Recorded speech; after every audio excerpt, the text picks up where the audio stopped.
Assalamualaikum warahmatullahi wabarakatuh. Segala puji hanya milik Allah Tuhan semesta alam. Sholawat serta salam semoga senantiasa tercurahkan kepada junjungan kita Nabi besar Muhammad SAW yang telah membawa rahmat bagi seluruh alam. Sholat berjamaah adalah salah satu amalan yang dianjurkan untuk dilaksanakan oleh umat muslim.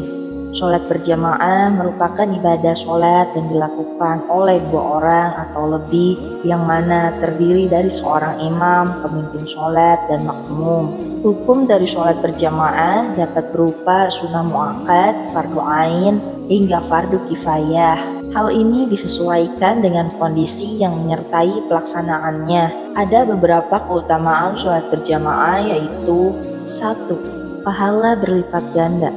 Keutamaan sholat berjamaah yang pertama adalah mendapatkan pahala yang berlipat ganda. Sholat berjamaah melampaui sholat sendirian dengan mendapatkan 27 derajat. Hadis riwayat Bukhari. Allah akan memberi pahala 27 derajat bagi orang yang melaksanakan sholat berjamaah. Hal ini menunjukkan bahwa barang siapa yang mencari dan melaksanakan sholat berjamaah, pahala mereka atau sholatnya akan berlipat ganda. Sholat berjamaah memiliki lebih banyak manfaat spiritual daripada sholat sendiri. 2. Perlindungan dari setan. Keutamaan sholat berjamaah kedua adalah dilindungi dari setan yang memiliki niat tak baik. Setan berhati-hati dalam merusak ibadah umat Islam, terutama sholat. Setan menguasai pengabaian jamaah yang sholat sendirian dan tidak sholat berjamaah. Akibatnya, sholat berjamaah melindungi manusia dari kejahatan setan. Jika 3 orang di sebuah desa atau di padang gurun tidak membuat pengaturan untuk sholat secara berjamaah, setan pasti telah mengalahkan mereka. Maka jagalah sholat berjamaah, karena serigala memakan domba yang menyendiri yang menjauh dari kawanannya. Hadis riwayat Abu Dawud. 3. Dihindari dari kemunafikan. Keutamaan sholat berjamaah ketiga adalah dihindari dari sifat munafik. Hal ini tertulis dalam hadis dari Abu Hurairah berkata, Rasulullah SAW bersabda, sholat yang dirasakan berat bagi orang-orang munafik adalah sholat isya dan sholat subuh. Sekiranya mereka mengetahui keutamaannya, niscaya mereka akan mendatanginya sekalipun dengan merangkak. Hadis riwayat Al-Bukhari dan Muslim.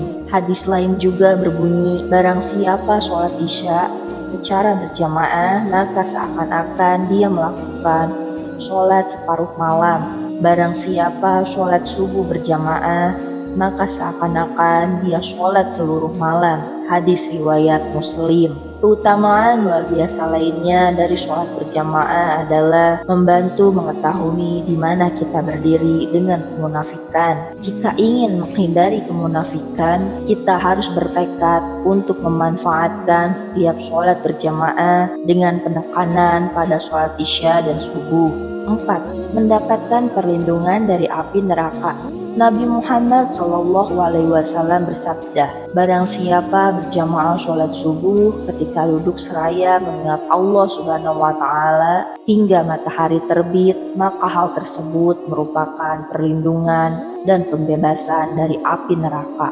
5. Seperti generasi awal Islam. Rajin sholat berjamaah juga artinya mengikuti generasi awal Islam yang rajin berjamaah. Terdapat sebuah atsar dari Abdullah bin Mas'ud radhiyallahu anhu. Beliau berkata, barang siapa yang ingin bergembira ketika berjumpa dengan Allah besok dalam keadaan muslim, maka jagalah sholat ini, yakni sholat jamaah, ketika diseru untuk menghadirinya, karena Allah telah mensyariatkan bagi Nabi kalian Muhammad SAW sunanul huda, petunjuk Nabi, dan sholat jamaah termasuk sunanul huda, petunjuk Nabi. Seandainya kalian sholat di rumah kalian, sebagaimana orang yang menganggap remeh dengan sholat di rumahnya, maka ini berarti kalian telah meninggalkan sunnah ajaran Nabi kalian. Seandainya kalian meninggalkan sunnah Nabi kalian, niscaya kalian akan sesat. Hadis riwayat Muslim. 6. Derajatnya akan diangkat. Setiap langkah seorang muslim yang menuju masjid untuk menunaikan sholat berjamaah akan mengangkat derajatnya dan mendapatkan pengampunan atas dosa-dosa yang telah lalu. Keutamaan sholat berjamaah ini telah disebutkan pada hadis yang diriwayatkan oleh Ibnu Majah. Berikut bunyi dari hadis tersebut. Jika salah seorang dari kalian berwudu dan membaguskannya, kemudian datang ke masjid dan tidak ada yang menggerakkannya menuju masjid kecuali sholat, maka tidaklah ia melangkahkan kaki kecuali dengan Allah akan mengangkat derajat dan menghapus dosanya hingga ia masuk masjid. Dan jika masuk masjid, maka ia akan tetap dalam hitungan sholat selama sholat yang menahannya dari keinginan pulang. Hadis riwayat Ibnu Majah. 7. Didoakan oleh malaikat. Umat Islam yang mengerjakan sholat secara berjamaah akan didoakan oleh malaikat. Hal tersebut telah dijelaskan dalam salah satu hadis yang berbunyi, para malaikat selalu memberi sholawat, mendoakan kepada salah seorang dari kalian selama ia masih di tempat ia sholat dan belum berhadas. Malaikat berkata, "Ya Allah, ampunilah dia. Ya Allah, rahmatilah dia." Hadis riwayat Bukhari. 8. Mendapatkan perlindungan dari Allah Subhanahu wa Ta'ala. Selain beberapa keutamaan yang telah disebutkan, keutamaan lainnya adalah memperoleh perlindungan dari Allah Subhanahu wa Ta'ala. Orang yang melakukan ibadah sholat secara berjamaah senantiasa akan mendapatkan perlindungan dari Allah, terlebih pada kondisi tiada siapapun yang dapat membantunya. Hal ini dijelaskan dalam hadis yang diriwayatkan oleh Imam Bukhari yang berbunyi, ada 7 golongan manusia yang akan mendapatkan naungan Allah Subhanahu wa Ta'ala pada hari yang tidak ada naungannya kecuali naungannya. Salah satunya adalah orang laki-laki yang hatinya terpaut di masjid. Hadis riwayat Bukhari. Demikianlah beberapa keutamaan dari sholat berjamaah yang dilakukan oleh orang-orang yang beragama Islam. Setiap ibadah pasti membawa manfaat di dunia dan di akhirat. Wassalamualaikum warahmatullahi wabarakatuh.